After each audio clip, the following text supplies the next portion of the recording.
తృతీయ ఖండము. స్లో మేళనమనుహ మేళన మంత్రం. హ్రీం భం సం సం ఘం సం క్షం. పద్మజ ఉవాచ. అమావాస్యా చ ప్రతిపత్ పౌర్ణమాసీ చ శంకర అస్యాహ కావర్ణ్యతే సన్యా ఏతదాఖ్యాహి తత్వతః. బ్రహ్మదేవుడు ఇలా అడిగాడు: ఓ శంకర, అమావాస్య, పాడ్యమి, పౌర్ణమి వీటి తత్వమేమిటి? కొంచెం చెప్పండి. స్లో ప్రతిపద్దినతో కాలే అమావాస్య తతేవ చ పౌర్ణమాస్యాం స్థిరీకుర్యాత్ స చ పంథా హి నాన్యథా శంకరులన్నారు. ముందు పాడ్యమి లేదా అమావాస్య, ఆ తదుపరి పౌర్ణమి. ఇదే దారి, వేరే దారి లేదు. పాడ్యమి అంటే కన్నులను కొంచెంగా తెరచి ఉంచడం, అంటే అర్ధనిమీలిత నేత్రం అన్నమాట. అప్పుడు పాడ్యమి నాడు కనిపించినట్లు వెలుగు కొద్దిగా కనిపిస్తుంది. అమావాస్య అంటే కన్నులను పూర్తిగా మూసి ఉంచడం, అప్పుడంతా చీకటే కనిపిస్తుంది. పౌర్ణమి అంటే కన్నులు పూర్తిగా తెరచి ధ్యానం చేయడం, అప్పుడంతా వెలుగే. కుండలిని కొద్దిగా సుషుమ్నలో ప్రవేశించడం పాడ్యమి. ఇది ప్రారంభావస్థ. మాసమునకు పాడ్యమి ఏ విధంగా మొదలో అదే విధంగా యోగానికి ఈ స్థితి మొదలు. ఇడా నాడి గుండా కుండలిని సంచరించడం అమావాస్య. ఎందుకంటే అమావాస్య చీకటిమయం, అంటే కృష్ణపక్షమైన పితృమార్గమన్నమాట. కుండలిని పింగళానాడి గుండా సంచరించడం పౌర్ణమి. ఎందుకంటే పౌర్ణమి వెలుగుమయం, అంటే శుక్లపక్షమైన దేవమార్గమన్నమాట. ఇదే ఈ పదముల రహస్యార్థము. భగవద్గీతలో చెప్పబడిన కృష్ణ శుక్లపక్షముల గతులను, సూర్యచంద్రుల స్థితులను యోగి తనలోనే గమనిస్తాడు. స్లో కామేన విషయాకాంక్షీ విషయాత్ కామమోహిత ద్వావేవ సంత్యజే నిత్యం నిరంజనముపాశ్రయేత్. కోరికల వల్ల విషయాలలో ఆకాంక్ష పెరుగుతుంది, విషయాల వల్ల తిరిగి కోరికలు పెరుగుతాయి. ఈ రెంటినీ వదిలిపెట్టి మచ్చ అనేది లేని వెలుగును ఆశ్రయించాలి. యోగి అయినవాడు 5 ఇంద్రియాల ద్వారా కలిగే సుఖములపైన మోజును విడిచిపెట్టాలి. వాటిలో చిక్కుకుంటే అతడు యోగి కాలేడు, జ్ఞానసిద్ధిని పొందలేడు. కోరికలపైన మనస్సును ఎక్కువగా లగ్నం చేసినా యోగి పతితుడవుతాడు, లేదా బాహ్య వస్తువులపైన ఆధారపడినా పతితుడవుతాడు. కనుక ఈ రెంటినీ యోగి విసర్జించి తన సాధనపైననే దృష్టి పెట్టాలి. స్లో అపరం సంత్యజేత్ సర్వం యదిచ్చేదాత్మనో హితం శక్తి మధ్యే మనః కృత్వా మనః శక్తేశ్చ మధ్యగం. అపరం అంతటినీ వదిలిపెట్టి ఆత్మను కోరేవాడు శక్తి మధ్యలో మనస్సును, మనస్సు మధ్యలో శక్తిని ఉంచాలి. లోకంలో అపరం, పరం అని రెండున్నాయి. అపరం అంటే ఇంద్రియ విషయాలతో, పంచభూతాలతో కూడిన మాయాపూరిత ప్రపంచం. పరం అంటే దీనికి అతీతమైన దైవం. అపరాన్ని వదిలిపెట్టి పరాన్ని కోరుకునేవాడు ఏం చెయ్యాలో ఇక్కడ చెప్పబడింది. అతడు తన లోపలనున్న కుండలిని శక్తి పైననే మనస్సును లగ్నం చెయ్యాలిగాని బాహ్య విషయాలపైన మనస్సును నిలుపకూడదు. సాధనాబలం వల్ల తనలో కుండలిని శక్తిని అతడు స్పష్టంగా అనుభూతి చెందుతాడు. అప్పుడు దానిపైననే దృష్టిని కేంద్రీకరించాలి. అలాగే తన మనస్సు నిండా ఆ శక్తినే నింపుకోవాలి. అప్పుడు మనస్సు, కుండలిని శక్తి రెండూ ఒకటే అవుతాయి. యోగి మనస్సు శక్తిమయం అవుతుంది, అతని సంకల్పాలు సిద్ధిస్తాయి. కనుకనే కుండలినితో బాటు మనస్సు కూడా సుషుమ్నా నాడిలోకి ప్రవేశిస్తుందని చెప్పబడింది. అంటే సంకల్పమాత్రం చేత అతడు కుండలిని జాగృతిని తనలో అనుభవిస్తాడు. అదేవిధంగా ఇతరులలో కూడా దీనిని చేయగలుగుతాడు. శ్రీరామకృష్ణుల సమక్షంలో వారి భక్తులకు కుండలిని జాగృతి సునాయాసంగా కలిగేది. తన మాటతో, చూపుతో, స్పర్శతో, సంకల్పంతో తన అంతరంగ భక్తులకు కుండలిని జాగృతిని ఆయన చాలా తేలికగా చేసేవారు. స్లో మనసా మన ఆలోక్య తత్యజేత్పరం పదం మన ఏవ హి బిందుశ్చ ఉత్పత్తి స్థితి కారణం. మనస్సును మనస్సుతో చూస్తూ ఆ స్థితిని కూడా దాటాలి. మనస్సు వల్లనే బిందువు పుట్టి పెరుగుతూ ఉంటుంది. ఆ తర్వాత చేయవలసిన విధానం చెప్పబడుతున్నది. మనస్సును మనస్సుతో నిగ్రహించే స్థితి ఇప్పుడు మాత్రమే యోగికి కలుగుతుంది. అంటే ముందుగా ప్రాణాన్ని మనస్సుతో నిగ్రహించడం అభ్యాసం అయ్యాక అప్పుడు మాత్రమే మనస్సును మనస్సుతో సరాసరి నిగ్రహించాలి. అంటే ముందుగా ప్రాణయోగాన్ని అభ్యసిస్తే ఆ తర్వాత అదే జ్ఞానయోగంగా మారుతుంది. యోగం చర్యావస్థ, అంటే సాధనావస్థ, జ్ఞానం పరావస్థ అంటే చివరి దశ. పాలను పితకడం వంటిది యోగం. ఆ పాలను త్రాగి విశ్రమించడం వంటిది జ్ఞానం. అందుకనే యోగ సాధన బలం లేనివారు పుస్తకములు చదివి ఊరకే ఆధ్యాత్మిక కబుర్లు చెప్పకూడదు. స్లో మనసోత్పద్యతే బిందుర్వథా క్షీరం ఘృతాత్మకం నచ బంధన మధ్యస్థం తద్వై కారణమానసం. పాల నుండి నెయ్యిలాగా మనస్సు నుండి బిందువు పుడుతుంది. బిందువు నిలకడ లేకుండా ఉండటానికి కారణం మనసే. బిందువు అంటే వీర్యం. సంకల్పం నుంచే అది పుడుతుంది.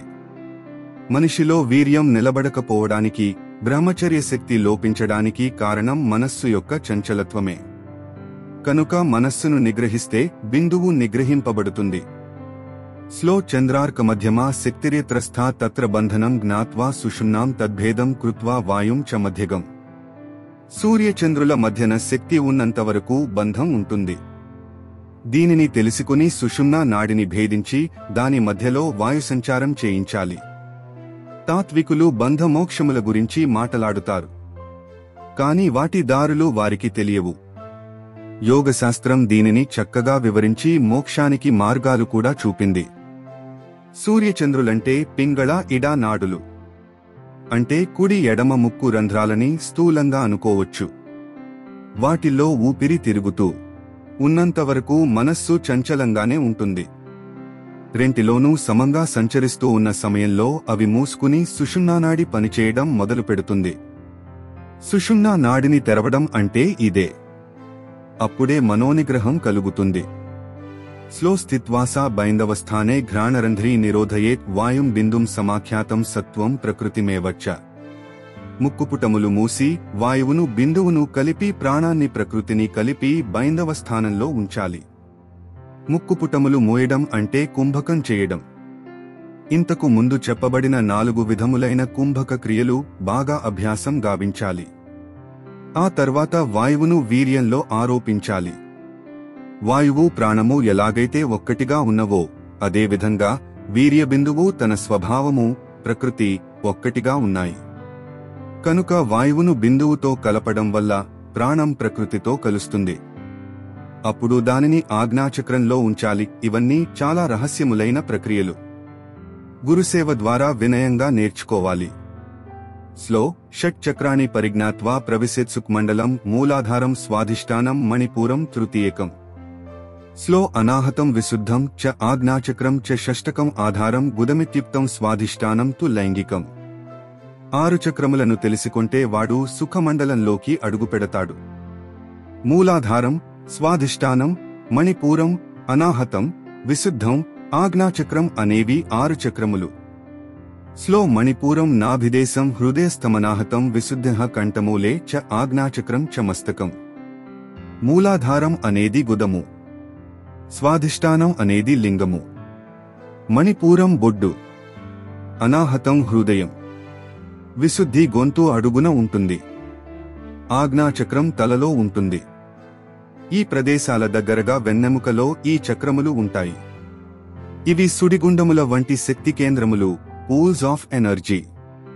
వీటిని తన దేహంలో ఎక్కడెక్కడ ఉన్నాయో అనుభవం ద్వారా యోగి గ్రహించాలి.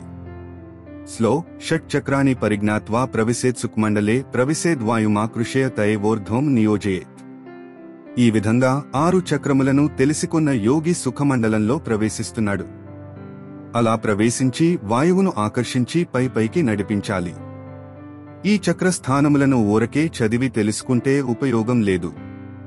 అవి తనలో ఎక్కడున్నాయో అనుభవపూర్వకంగా వాటిని ఫీల్ అవుతూ తెలుసుకోవాలి. ఈ చక్రములున్న దారిని సుఖమండలం అని యోగశాస్త్రం అంటుంది. అంటే సుషుమ్నా మార్గానికే సుఖమండలం అని మరొక పేరు. ఎందుకంటే ఆయా చక్రాల వద్ద మనస్సును శక్తిని నిలిపితే ఆయా సుఖానుభూతులు తెలుస్తాయి. ఇవి సెక్స్లో కలిగే ఆర్గాజం లాగా ఉంటాయి. కనుక ఈ మండలాన్ని సుఖమండలం అని యోగశాస్త్రం పిలిచింది. స్లో ఏవం సమభ్యసేద్వాయుం స బ్రహ్మాండమయో భవేత్ వాయుం బిందుం తథా చక్రం చిత్తం చేవ సమభ్యసేత్. ఈ విధంగా వాయువును నడిపిస్తే తానే విశ్వమయుడు అవుతున్నాడు. వాయువు, బిందువు, చక్రము, చిత్తము ఈ 4ంటిని బాగా అభ్యసించాలి. అయితే ఆయా చక్రముల దగ్గర కలిగే సుఖానుభూతికి వశమైపోయి అక్కడే ఆగిపోకూడదు. అలా ఆగిపోతే సాధన పతనం అవుతుంది. వాయువును, ప్రాణాన్ని, మనస్సును పైపైకి నడిపిస్తూ 6 చక్రములను దాటాలి. యోగ సాధనలో ఈ 4 కీలకములైన విషయములు. అవేమంటే వాయువు, బిందువు, చక్రము, చిత్తములు. వాయువంటే కుంభక సాధన, బిందువంటే బ్రహ్మచర్యం, చక్రమంటే కుండలిని జాగృతిని సాధించి 6 చక్రములలో నడిపించడం, చిత్తమంటే మనస్సును నియమించి ధ్యానంలో పెట్టడం. ఈ 4 సాధనలు సిద్ధిస్తే యోగి సిద్ధిని పొందుతాడు. కనుక ఇవే అన్నింటికంటే ముఖ్యమని అన్నారు. స్లో సమాధిమేకేన సమమమృతం యాంతి యోగినః యథాగ్నిర్దారు మధ్యలో నోత్తిష్టన్మథనం వినా. అప్పుడు అమృతరూపమైన సమాధి యోగికి కలుగుతుంది. సహస్రార చక్రానికి మనస్సు, ప్రాణము చేరితే యోగి అమృతాన్ని చవిచూస్తాడు. గొప్పదైన సమాధి స్థితి అతనికి కలుగుతుంది. మధ్యలోని చక్రములలో కూడా అనేక ట్రాన్స్ వంటి స్థితులు కలిగినప్పటికీ సహస్రారంలో కలిగే స్థితి మాత్రమే అత్యుత్తమమైనది. స్లో వినా చాభ్యాసయోగేన జ్ఞానదీపస్తథా నహీ ఘటమధ్యగతో దీపో బాహ్యే నైవ ప్రకాశతే. స్లో భిన్నే తస్మిన్ఘటే చేవ దీపజ్వాలా చభాసతే స్వకాయం ఘటమిత్యుక్తం యథా దీపో హి తత్పదం. చెక్కలో అగ్ని దాగి యున్నప్పటికీ మథనం లేకుండా ఎలా అయితే రగులుకున్నదో, కుండ మధ్యలో ఉన్న దీపం ఎలాగైతే బయటకు వెలుగును ప్రసరించదో, రంధ్రములున్న కుండలోని దీపం ఎలాగైతే బయటకు వెలుగును చిమ్ముతుందో, అలాగే దేహాన్ని కుండ అని, లోపలున్న దానిని దీపమని గ్రహించు. వేదకాలంలో కట్టెను కట్టెతో మధించి అగ్నిని రగిల్చేవారు. కనుక అగ్ని అనేది కట్టెలలో దాగి ఉన్నది. కాని మథనం వల్లనే అది ప్రజ్వలిస్తుంది. అలాగే మానవుని అంతరాంతరాలలో దివ్య జ్యోతి ప్రకాశం ఉన్నది. కాని యోగ సాధన లేకుండా, ప్రాణమథనం లేకుండా అది బయటకు రాదు. మొదటి ఉదాహరణలో కట్టెలు, అగ్ని చెప్పబడ్డాయి. రెండవ ఉదాహరణగా కుండ, దీపం చెప్పబడ్డాయి. కుండలో ఉంచబడిన దీపం కుండకు రంధ్రాలు చేయకపోతే బయటకు పారనట్లుగా యోగిలో ఉన్న దివ్య జ్యోతి సాధనాభ్యాసం లేకుండా బయటకు తన ప్రకాశాన్ని విరజిమ్మదని గ్రహించాలి. స్లో గురువాక్య సమాభిన్నే బ్రహ్మజ్ఞానం స్ఫుటీభవేత్ కర్ణధారం గురుం ప్రాప్య కృత్వా సూక్ష్మం తరంతీచ. గురువాక్యం అనేది కుండకు రంధ్రం చేయడం వంటింది. దానివల్ల దీపపు వెలుగు బయటకు ప్రసరిస్తుంది. కనుక చుక్కాని పట్టే నావికుని వంటి గురువు దగ్గర ఉపదేశం తీసుకుని సూక్ష్మం గ్రహించి సంసార సాగరాన్ని తరించాలి. అభ్యాసం వల్లనే భవసాగరాన్ని తరిస్తాడు. కుండకు రంధ్రం చేయడం అంటే గురూపదేశం స్వీకరించి సాధన గావించడం. అప్పుడు యోగిలోని ఆత్మప్రకాశం బయటకు విరజిమ్మబడుతుంది. ఇక మూడవ ఉదాహరణగా నావ, చుక్కాని చెప్పబడ్డాయి. చుక్కాని లేని నావ గమ్యాన్ని చేరలేనట్లుగా దారి చూపించే గురువు లేకుంటే సాధన అనే నావ తీరాన్ని చేరలేదు. కనుక గురూపదేశం అత్యంత అవసరం. తెడ్డు వేస్తేనే పడవ ముందుకు పోతుంది. అలాగే సాధనాభ్యాసం వల్లనే సాధన అనే నావ సంసార సాగరాన్ని దాటగలుగుతుంది. పరా, పశ్యంతి, మధ్యమ, వైఖరి స్థితులు. స్లో అభ్యాసవాసనాశక్త్యా తరంతి భవసాగరం పరాయా మంకురీ భూయ పశ్యంతాం ద్విదలీకృత. స్లో మధ్యమాయాం ముకులితా వైఖర్యాం వికసీకృత పూర్వం యథోదితా యా వాగ్విలోమేనాస్తగా భవేత్. స్లో తస్యా వాచః పరో దేవః కూటస్లో వాక్రబోధకః సోహమస్మీతి నిశ్చిత్య యః సదా వర్తతే పుమాన్. పరా అనేది విత్తనం లాంటిది. పశ్యంతి 2 దళాల వంటిది. మధ్యమం మొగ్గ, వైఖరి వికసించిన పువ్వు. ఇదే విధంగా వాక్కు వెనక్కు పోతే అస్తమిస్తుంది. ఈ పరా అనే స్థితిలో దైవం కూటస్థంలో ఉన్నాడు. వాక్కు ఆయన నుంచే పుడుతుంది. ఆ దైవమే నేనన్న నిశ్చయం ఉన్నవాడు. లోకులు మంచి మాటలతో పొగిడినా, చెడు మాటలతో తిట్టినా చలించడు. వాక్కుకు 4 స్థితులున్నాయి. అవి పరా, పశ్యంతి, మధ్యమ, వైఖరి అంటూ యోగ, తంత్రగ్రంథాలు వివరించాయి. లలితా సహస్రం వీటినే. పరా ప్రత్యేకితి రూపా పశ్యంతి పరదేవతా మధ్యమ వైఖరి రూపా మునిమానస హంసిక అంటూ వివరించింది. వీటిలో పరా అనే స్థితి వాక్కుకు విత్తనం వంటిది. అంటే సంకల్పం అన్నమాట. పశ్యంతి అనేది విత్తనం నుంచి ముందుగా వచ్చే 2 ఆకుల వంటిది. అంటే సంకల్పం భావరూపాన్నే ధరించడం. మధ్యమ అనేది మొగ్గ వంటిది. అంటే భావం పదజాలాన్ని సమకూర్చుకుని ఒక శబ్దంగా రూపొందటం. వైఖరి అనేది పువ్వు వంటిది. అంటే శబ్దంగా బయటకు వికసించే స్థితి. శబ్దం అనేది పరా అనే స్థితి నుండి వైఖరి అనే స్థితి వరకు వికసిస్తూ వస్తుంది. అదే మార్గంలో వెనక్కు పోతే మూలంలో లయమవుతుంది. అంటే నిశ్శబ్దం నుండి శబ్దం పుట్టి తిరిగి నిశ్శబ్దంలో లీనమవుతుంది. పరా అనే స్థితి భ్రూమధ్యంలో ఉన్న ఆజ్ఞాచక్రంలో ఉంటుంది. మిగతా మూడు మూలాధారం, అనాహతం, విశుద్ధి చక్రాల అధీనంలో ఉంటాయి. కనుక పరా అన్న దైవస్థితిలో లీనమై ఉన్నవాడు వైఖరి అన్న వ్యక్తీకరణ స్థితిలో ఉంటున్న లోకులు నిందావాక్యములు ప్రయోగించినా చలించడు. త్రిదేహములు యోగికి విశ్వానికి గల సంబంధం. స్లో సబ్జర్చావచేర్ నీచేర్ భాషితోపి న లిప్యతే విశ్వశ్చ తైజస సేవ ప్రాజ్ఞశ్చేత చతే త్రయః. విశ్వ, తైజస, ప్రాజ్ఞ అని ముగ్గురున్నారు.